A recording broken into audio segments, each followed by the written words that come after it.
Welcome to this explainer. Today we're looking at a deeply pivotal era in human history.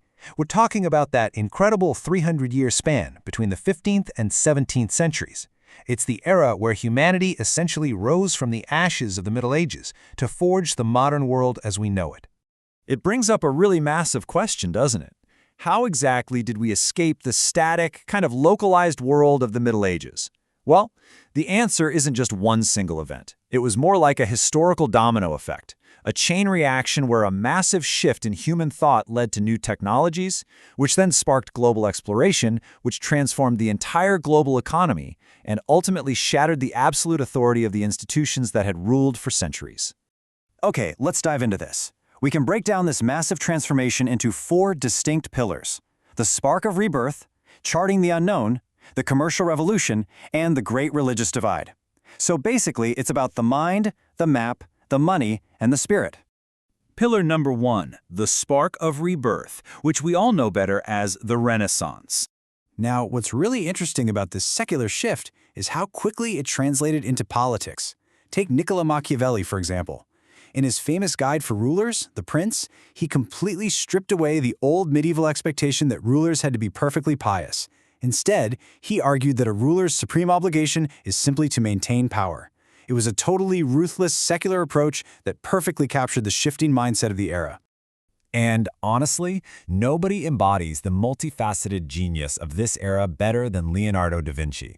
The ultimate Renaissance man didn't just paint iconic masterpieces. He was actually a profound scientist. I mean, the guy secretly secured corpses from graveyards just to dissect them.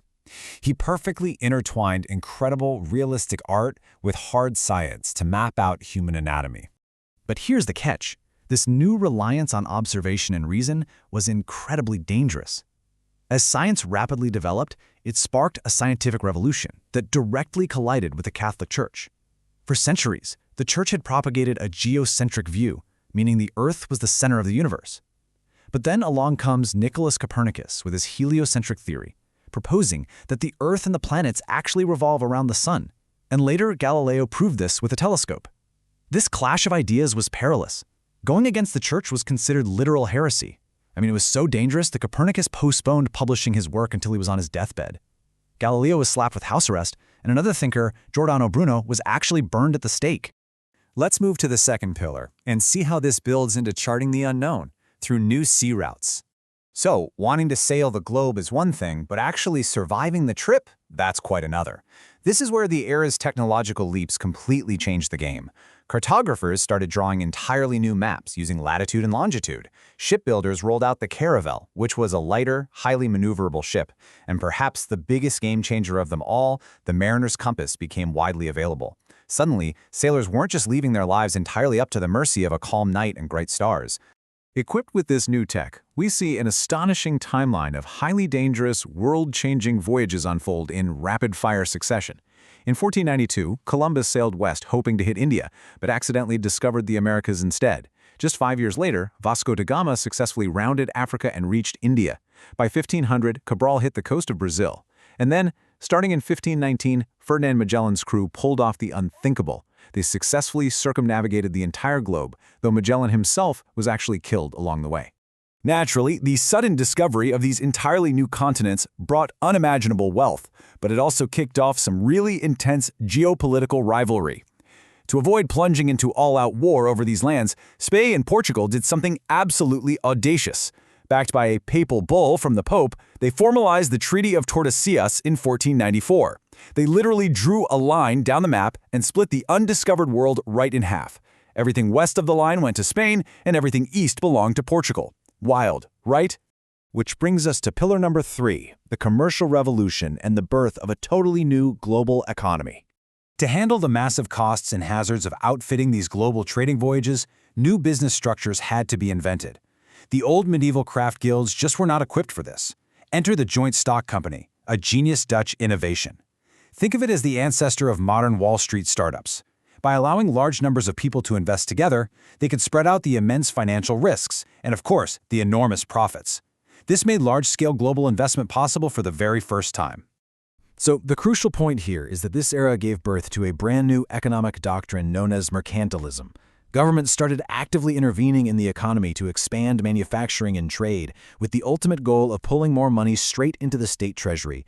This massive accumulation of wealth triggered the rise of a powerful new middle class, merchants, bankers, ship owners, who actually began to rival the old feudal aristocracy for real power.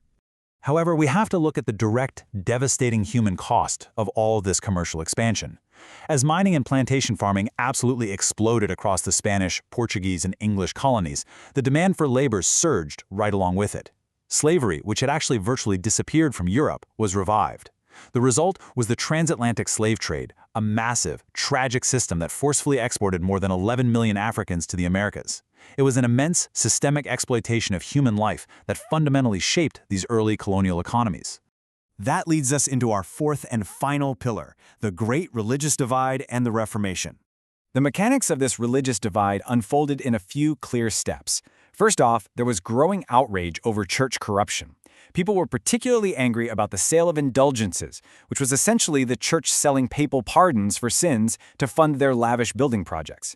Second, reformers like Martin Luther protested these dogmas, notoriously sparking the whole movement that would eventually become Protestantism.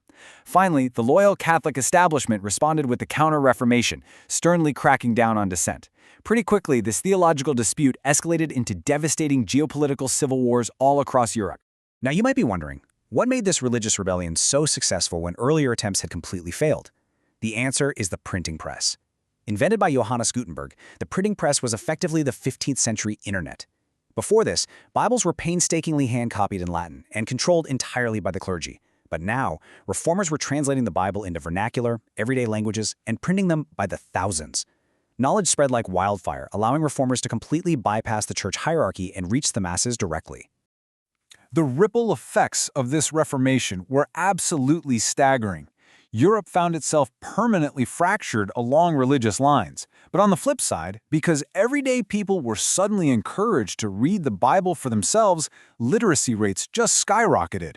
Also, the rejection of clerical celibacy meant pastors were marrying, which surprisingly enhanced the status of women as they took on much stronger roles in the household and early education. Meanwhile, opportunistic monarchs like Henry VIII seized the moment to consolidate power, crowding themselves heads of both state and church. And on a global scale, it fueled a frantic race for colonies as both Catholics and Protestants rushed out to convert the newly discovered world. Shaping the modern world. The domino effect is completely realized. The probing questions of the Renaissance opened up the map, which in turn created a massive commercial revolution, which ultimately broke the religious monopoly of the Middle Ages. The static world was totally shattered. As we wrap up this explainer, I want to leave you with something to really ponder. Take a look around your world today. From the scientific method and realistic art to the everyday reality of global trade and Wall Street, right down to the very concept of religious freedom and decentralized information.